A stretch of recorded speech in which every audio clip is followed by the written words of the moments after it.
Well, howdy there, Internet people. It's Bo again. So, today we are going to talk about Russia. Russia trying to find some stuff. They are in short supply of some things still, and they are trying to find it. And in the process, we're going to talk about the one thing, the one single thing on the foreign policy scene that former President Trump probably had right. So, right now, Russia is reaching out to North Korea, and they are going to try to structure an arms deal. Why? Because all of the concern and all of the stories that came out about how the West was running low on artillery shells. That's actually true for Russia. They're running out. They can't keep up. So they're trying to get more help from North Korea. Now, they're trying to get artillery shells, several different types of munitions, as well as some components so they can try to manufacture their own. My guess is Russia probably doesn't have a high degree of confidence in what North Korea may be able to provide. Okay? So, this is occurring. What's the U.S. going to do? Nothing. Nothing.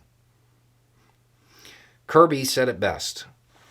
I think he said that the message was sent and they warned North Korea that they would be in violation of United Nations resolutions if they did this. North Korea is going to be like, yeah, put it on my tab. They're not going to care. That's not going to be any kind of real deterrent for them. Why? Because they're in isolation.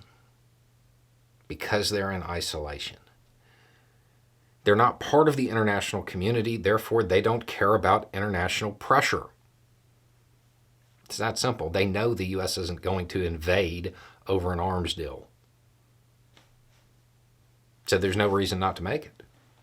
Russia is at least talking to them. Now, Trump, he advocated to try to bring North Korea out. I'm sure he did it for his own personal reasons.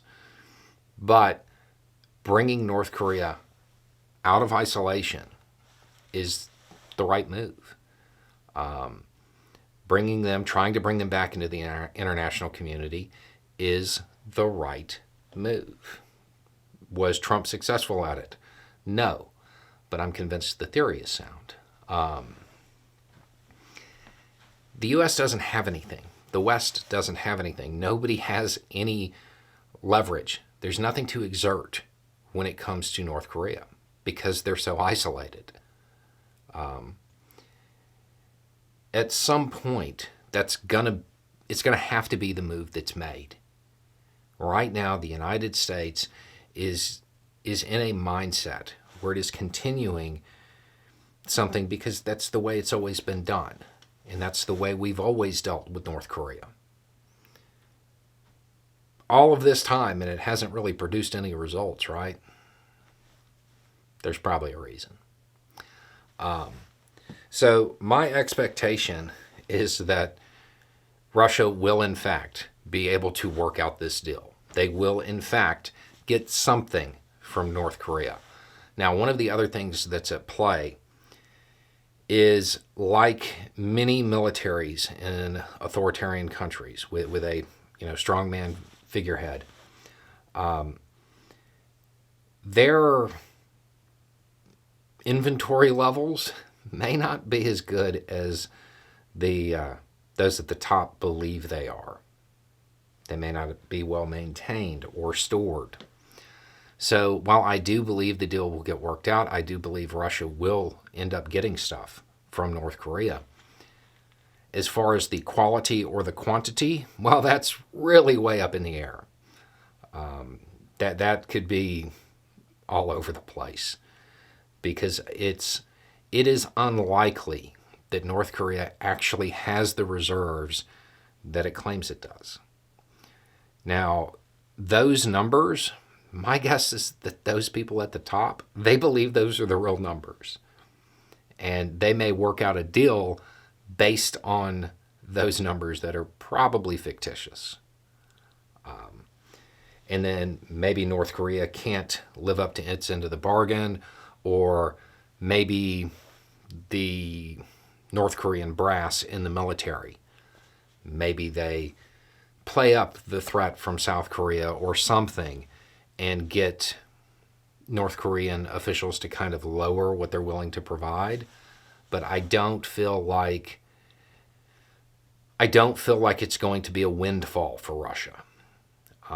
I think they're still going to be behind. I don't think that this is going to allow them to catch up or build up a reserve of what they need to continue this conflict.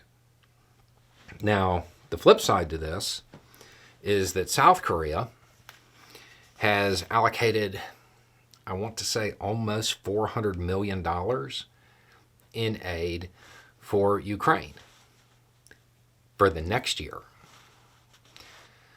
The importance of that is demonstrating the resolve that those countries that are currently supporting Ukraine have. The more commitments Ukraine gets for a year out, 2 years out, the more Russia has to acknowledge the fact that it's not a waiting game. And eventually, the combined economies of, pretty much all of Europe, the United States, and allies all over the world are going to outproduce what Russia can handle. Those long-term commitments, when you hear countries talk about that, particularly if you're in Europe right now, you'll probably start hearing stuff like that from your government. And that's why. If you start hearing stuff where they're committing to, $100 million for the next 5 years, that's why. Because it's putting the pressure on Moscow, letting them know you're not going to just wait us out. And it should demoralize them and weaken their resolve. That would be the foreign policy strategy at play. Anyway, it's just a thought. Y'all have a good day.